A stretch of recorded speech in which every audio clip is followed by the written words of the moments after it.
Hello and welcome, स्वागत है आपका स्पोर्ट्स क्रेजी पे। मैं हूं आपके साथ हिमांशु द्विवेदी और मेरे साथ मौजूद है यहाँ पे आदिल। और आईपीएल आने में लगभग अब 2 महीने का समय रह गया है। ऐसे में बहुत सारी खबरें आईपीएल के रिलेटेड चल रही हैं आदिल। और उससे पहले चैंपियंस ट्रॉफी हारी है, लेकिन फिर भी आईपीएल से रिलेटेड एक कंटेंट हमने सोचा कि सीरीज स्टार्ट करते हैं, जिसमें आदिल मेरे साथ यहाँ पे मौजूद है। और शुरुआत सबसे महंगे प्लेयर से बेहतर और क्या हो सकती है। बिल्कुल। जो सबसे महंगे प्लेयर आईपीएल के इतिहास के अब तक के बने हैं, ऋषभ पंत। 27 करोड़ में एलएसजी ने उनको अपनी टीम का हिस्सा बनाया है। दिल्ली से उनकी जो गाड़ी है वो लखनऊ जाके रुकी है अब। और ऐसे में हम आज बात करने वाले हैं ऋषभ पंत के टॉप 5 नॉक्स के ऊपर, जो उन्होंने थ्रू आउट द आईपीएल खेला है जब से उन्होंने डेब्यू किया है। तो आज हम उसी टॉप 5 नॉक्स के बारे में बात करने वाले हैं, जिन्होंने फैंस के साथ साथ एक्सपर्ट्स को भी काफी प्रभावित किया है। तो आदिल, आप क्या कहना चाहेंगे ऋषभ पंत के बारे में? थोड़ी बहुत बातें।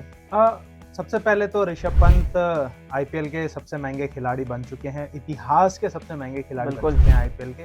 और मुझे लगता है कि अब उनको कैप्टन भी अनाउंस कर दिया गया है। बिल्कुल बिल्कुल। तो एक रेस्पॉन्सिबिलिटी और बढ़ गई है उनकी। बिल्कुल। और किस रेस्पॉन्सिबिलिटी के साथ वो कैसा परफॉर्म कर पाते हैं, जैसे नॉक्स, जिन नॉक्स के बारे में अभी हम बात करेंगे, क्या वैसी परफॉर्मेंस आ पाएगी उस पर नजर डालेंगे। लेकिन नॉक्स क्या है वो हम आपको बताते हैं। सबसे पहले एक बहुत ही इंपैक्टफुल इनिंग खेली थी ऋषभ पंत ने, 78 रनों की मुंबई इंडियंस के अगेंस्ट 2019 में। और इवेंचुअली मुंबई इंडियंस जीत गई थी वो सीजन। बिल्कुल, इवेंचुअली जीती थी। लेकिन ऋषभ पंत ने बताया था कि क्यों वो एक दमदार खिलाड़ी हैं। बिल्कुल। मात्र 27 गेंद पे 78 रन बनाए थे ऋषभ पंत ने। बिल्कुल। और वो पारी इसलिए भी खास थी क्योंकि पहली बात तो दिल्ली डेयरडेविल्स से वो टीम हुई थी, दिल्ली कैपिटल्स उस सीजन। और ब्लू जर्सी में टीम खेली थी। श्रेयस अय्यर कप्तान थे टीम के, और ऋषभ पंत ऊपर बल्लेबाजी करने उस समय भी आते थे। और उस टाइम पे उन्होंने जिस हिसाब से छक्के मारे, खासकर बुमराह को उन्होंने जो 2 शॉट्स मारे थे, वो अब तक फैंस के दिमाग में याद है कि किस तरीके से उन्होंने पिक की थी बॉल्स को, और स्टेडियम में स्टैंड्स में उन्होंने डिलीवर किया था उसे।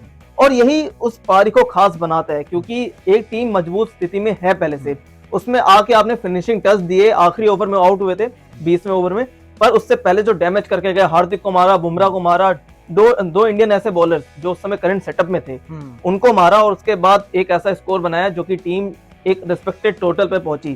तो ऋषभ पंत की मैच्योर इनिंग कह सकते हैं, या कह सकते हैं कि ऋषभ पंत ने दिखाया कि अब बुमराह को मार सकते हैं तो बाकी किसी को भी मार सकते हैं। इस इनिंग में खास बात ये भी थी ना कि बहुत सारे ना रिवर्स शॉट मारे थे। बिल्कुल बिल्कुल, रिवर्स शॉट मारे थे। जो स्पिनर भी थे उनको भी रिवर्स शॉट मारा था।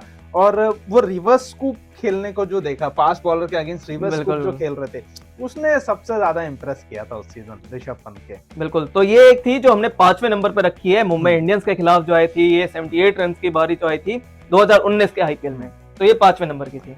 अब 5वें नंबर की थी, 5 बार चैंपियन मुंबई बनी है, 5 बार चैंपियन चेन्नई बनी है। चेन्नई के अगेंस्ट एक बहुत ही शानदार पारी खेली थी 79 रनों की 45 बॉल्स पे 2018 में। और बहुत ही ऐसा कमाल किया था ना उन्होंने, वो चेन्नई के अगेंस्ट जो खेला था, क्विक फायर इनिंग हम कहेंगे, 79 रन की 45 बॉल पे। बिल्कुल। और अभी आपने बोला कि 5 बार चैंपियन मुंबई बनी थी, 5 बार चेन्नई बनी थी। वैसे एक और मैं बता दूं कि अभी जो 5वें नंबर पे नॉक थी उसमें मुंबई बनी थी, और यहाँ पे चेन्नई चैंपियन बनी थी। कमबैक सीजन था उनका। लेकिन ये पारी भी मेरे को काफी अच्छे से याद है। चेन्नई के खिलाफ इन्होंने उस समय पे दिल्ली डेयरडेविल्स की टीम थी, जैसा मैंने बताया था। और कुछ इसमें खास भी हुआ था इस बारी में। वो खास क्या हुआ था वो मैं अगले नॉक में बताऊंगा, क्योंकि आदिल भी समझ चुके हैं कि वो खास बात क्या हुई थी। लेकिन ये पारी भी उनकी काफी शानदार थी, जिस तरीके से उन्होंने सारे बॉलर्स को, ब्रावो को, आपके जो स्पिनर्स थे, उनको आड़े हाथों लिया था। और इस सीजन ना बहुत खास रहा था ये सीजन ऋषभ पंत के लिए। बिल्कुल। 600 से ज्यादा रन आईपीएल के सीजन में लगा। उनका बेस्ट आईपीएल सीजन जो गया था वो 2018 का गया था। और उम्मीद फैंस को यही है कि इस बार लखनऊ की तरफ से जाए। लेकिन अभी हम जैसे हम बात करें कि टॉप 5 नॉक्स के ऊपर बात करें, और वो चेन्नई के खिलाफ जो नॉक आई थी वो काफी शानदार नॉक आई थी। तो ये 4थे नंबर की नॉक मेरी और आदिल की, ऋषभ पंत की। 3रे नंबर पे जो नॉक आती है उसके बारे में आदिल आपको जानकारी देंगे अब। वो है लॉयल फैन बेस वाली टीम आरसीबी। इनके अगेंस्ट उन्होंने 85 रनों की पारी खेली थी। और मुझे याद है शायद 47-48 बॉल्स उन्होंने लिए थे ऋषभ पंत ने 85 रन बनाने के लिए। बिल्कुल। और वो इनिंग इतनी स्पेशल थी ना कि विराट कोहली भी ऐसे ही नजर आ रहे थे कि अब इनको क्या करें हम आउट करने के लिए। बिल्कुल बिल्कुल बिल्कुल। और अंत में जाके उन्होंने खुद ही एक उल्टा शॉट खेला, जिस वजह से वो आउट हुए थे ऋषभ पंत। लेकिन ऐसा कोई अच्छा डिलीवरी वो नहीं हुआ कि कोई भी परफेक्ट डिलीवरी भी आ रही थी ना, उसको भी आउट ऑफ द पार्क भेज रहे थे ऋषभ पंत उस मैच। बिल्कुल। और अगर मैं गलत नहीं हूं तो ये भी 2018 की वो इनिंग थी। और अब मैं वो बात बताता हूँ कि जो मैंने 4थे नंबर में बताया कि चौथे नंबर में जो इनिंग आई थी उसमें भी श्रेयस इनके सामने बैटिंग कर रहे थे और श्रेयस रन आउट हुए थे, और इस इनिंग में भी श्रेयस रन आउट हुए थे ऋषभ पंत के सामने, पर ऋषभ पंत ने ड्राई नहीं छोड़ा दिल्ली की टीम को, और अगर उनके कप्तान आउट हुए हैं तो उन्होंने बिल्कुल इंश्योर किया इस बात को कि किस तरीके से, हालांकि मेरे ख्याल से इस मैच में गौतम गंभीर कैप्टन थे। हाँ, गौतम गंभीर कैप्टन थे। हालांकि श्रेयस अय्यर को जैसे उन्होंने आउट किया दोनों मैचेस में, लेकिन फिर भी अपनी टीम को उन्होंने ट्राई नहीं छोड़ा और रनों की बरसात की, छक्के चौकों की बरसात की, और टीम को एक अच्छे टोटल पे पहुंचाया और चेस कर रही थी ये टीम, जैसा बताया।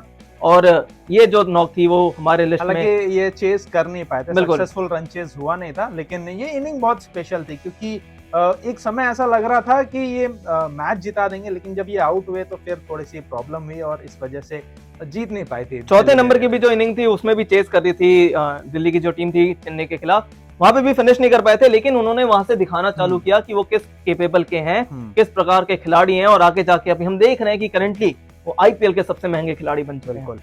बिल्कुल। अब जो नॉक है वो है 2017 का गुजरात लायन के अगेंस्ट, और वहां उन्होंने 97 रन मारे थे ऋषभ पंत ने, और वो 97 मारने के बाद एक इतना बड़ा नाम हो गया था ऋषभ पंत का कि अब ऋषभ पंत को इंडिया टीम में लिया जाए, इतनी स्पेकुलेशंस हो गए थे कि ऋषभ पंत को अब टीम में लाना चाहिए, इतना बढ़िया नॉक खेला था उन्होंने 97 रनों का। बिल्कुल। तो इसके बारे में वो नॉक मेरे ख्याल से गुजरात के जो फैंस रहे थे ना 2 साल, वो कोई भूलेगा नहीं, क्योंकि आपकी टीम ने एक अच्छा टोटल बनाया था, यहाँ पर भी टीम मेरे ख्याल से चेज कर रही थी, और यहाँ पे 97 जिस कोई भी बॉलर आ रहा, उस समय उनके जो प्राइम बॉलर थे जीटी के वो थे फॉल्कनर, गुजरात लायन, हाँ गुजरात के, सॉरी जीटी के, माफ कीजिएगा, गुजरात की नई टीम आ चुकी है। तो उस समय पे जो गुजरात लायंस के प्राइम बॉलर थे वो थे फॉल्कनर, उसके साथ रैना ने भी बॉलिंग की थी, डेवन ब्रावो भी थे, उसके साथ साथ मेरे ख्याल से अगर मैं गलत नहीं तो स्मिथ ने भी बॉलिंग की थी, जो कि बैटिंग ऑलराउंडर थे। किसी के पास जवाब नहीं था कि ऋषभ पंत जो शॉट्स मार रहे थे, जिस प्रकार की क्लियर पारी उन्होंने खेली थी।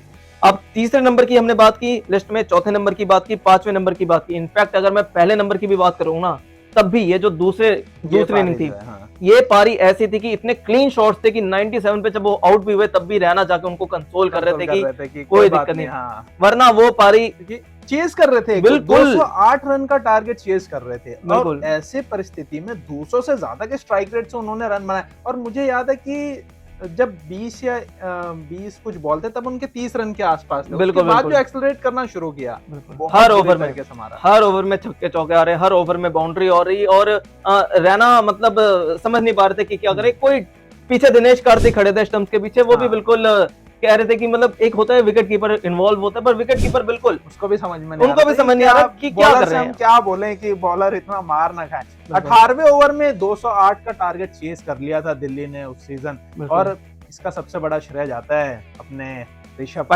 पंत पे। बिल्कुल। अब बारी आती है पहले नंबर की पारी, पहले नंबर की ऑब्वियसली जो उनका शतक रहा अब तक का, जो इकलौता शतक है आईपीएल में उनका, वो है सनराइजर्स हैदराबाद के खिलाफ साल 2018 में।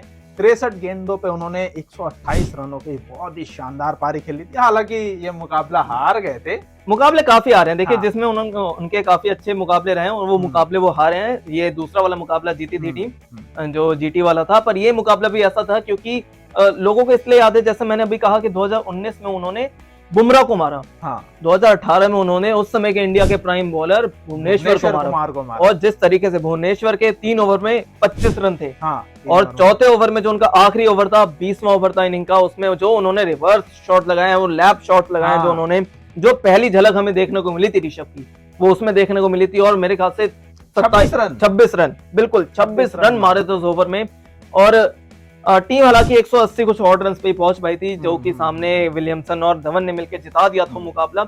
लेकिन फिर भी मेरे को याद है, मेरे पर्सनली हम घर पे मैच देख रहे थे, मेरे पापा भी साथ में मैच देख रहे थे, और पापा को पंत उस टाइम पे बहुत पसंद आए थे। एक होता है ना कि धीरे धीरे प्लेयर किसी के जहन में बैठना स्टार्ट होता है, तो वहां से पापा को पता चला था वो ऋषभ पंत बहुत अच्छा खेल रहा है, और जो शॉट्स थे वो पता चला था। बहुत जबरदस्त खेले थे ऋषभ पंत। हालांकि वो मुकाबला जरूर हारे थे, लेकिन अपनी टीम के इकलौते ऐसे खिलाड़ी थे जिन्होंने कंसिस्टेंटली रन बनाए थे। बिल्कुल। उस मैच की अगर हम बात करें तो उस मैच में जो लगातार रन बना पा रहे थे वो ऋषभ पंत ही थे। उसके अलावा कोई भी बैट्समैन उतना देर तक टिक नहीं पाया, जिस वजह से बहुत ज्यादा टारगेट और आगे बढ़ नहीं पाया। 200 के ऊपर भी नहीं गया था टारगेट, जबकि 128 रन अकेले ऋषभ पंत के थे। 180 या 190 का टारगेट मिला था, और जहां तक मुझे याद है 18वें ओवर में जीत गई थी सनराइजर्स हैदराबाद, बिल्कुल शिखर धवन और केन विलियमसन ने मार के जीता बिल्कुल, दिया इन था। दोनों ने एलेक्स हेल्स आउट हुए थे बस वो सामने सनराइजर्स हैदराबाद में, जीत गए थे। लेकिन ये जो 5 इनिंग्स हमने बताई ये दर्शाता है कि किस तरीके के वो प्लेयर हैं, और अभी जो हाल ही में उन्होंने प्रदर्शन किए हैं उसके चक्कर में ही, उसके लिए ही उन्हें 27 करोड़ दिए गए हैं। लेकिन अभी उन्होंने किया है कमबैक। पिछला सीजन उन्होंने सीधा आईपीएल खेला जब उनका एक्सीडेंट हुआ था उसके बाद, और कुछ पारी उन्होंने दिखाई, हालांकि उसके बाद वर्ल्ड कप भी खेला, उसके बाद कुछ मैचेस भी खेले। अभी जो बीजीटी का दौरा था वो इतना खास गया नहीं, करंट T20 सेटअप में वो भी है नहीं, क्योंकि ये संजू सैमसन को प्रेफरेंस दी जा रही है। तो ये आईपीएल उनके लिए काफी अहम होने वाला है, क्योंकि सबसे पहले वो जिस टीम में जा रहे हैं उनकी जो टीम है उनकी कप्तानों के साथ बनती नहीं आई है जितना हमने देखा है। पहले MS धोनी, उसके बाद KL राहुल, और अब ऋषभ पंत एक अगले विकेट कीपर गए हैं, ऐसा कप्तान गए हैं, और सामने निकोलस पूरन भी हैं उन्हीं की टीम में। तो उनसे बेहतर परफॉर्म करके दिखाना होगा पंत को, क्योंकि अगर उन्हें T20 सेटअप में जगह बनानी है, अगर उन्हें अपनी 27 करोड़ की वर्थ दिखानी है, तो उन्हें पूरन से अच्छा खेल के लखनऊ को एक अच्छे फिनिश पे ले जाना होगा। बिल्कुल, और उनके ऊपर जब रिस्पॉन्सिबिलिटी आती है ना ऋषभ पंत, तो वो अच्छा करते हैं। गाबा गेनिंग याद कर लीजिए, बिल्कुल बड़ी रिस्पॉन्सिबिलिटी थी उनके ऊपर, उस पर खरे उतरे। और यहाँ तक कि अगर मैं बात करूँ T20 वर्ल्ड कप की भी ना, तो उन्होंने अपनी रिस्पॉन्सिबिलिटी बिल्कुल निभाई। इम्पैक्टफुल इनिंग जरूर खेले, हर मैचेस में उन्होंने कम बॉल खेले हैं, 15-17 बॉल ऐसे कुछ खेले हैं, 19-20 बॉल खेले, उसमें उन्होंने 30, 32, 35 ऐसे रन मारे हैं, जो कि एक बहुत ही इम्पैक्टफुल इनिंग होती है। तो बहुत बड़ा श्रेय भी जाता है ऋषभ पंत को उस चीज के लिए। बिल्कुल, तो ये थी ऋषभ पंत के टॉप 5 नॉक्स जो कि उन्होंने थ्रू आउट द आईपीएल खेले हैं। और 2025 में जैसा हमने अभी बताया कि वो लखनऊ सुपर जायंट्स की टीम का हिस्सा बने हैं। तो आप हमें कमेंट सेक्शन में बताइएगा कि क्या पंत इस बार 500 रन क्रॉस कर पाएंगे, क्या पंत इस बार अपनी लखनऊ को प्लेऑफ्स में पहुंचा पाएंगे, या फिर उससे भी बेहतर क्या वो इस साल लखनऊ के साथ ट्रॉफी जीत के दिखा पाएंगे। हमें कमेंट्स में बताइएगा। बिल्कुल कमेंट करिए और हमारे चैनल को लाइक, शेयर और सब्सक्राइब भी कर दीजिएगा। धन्यवाद।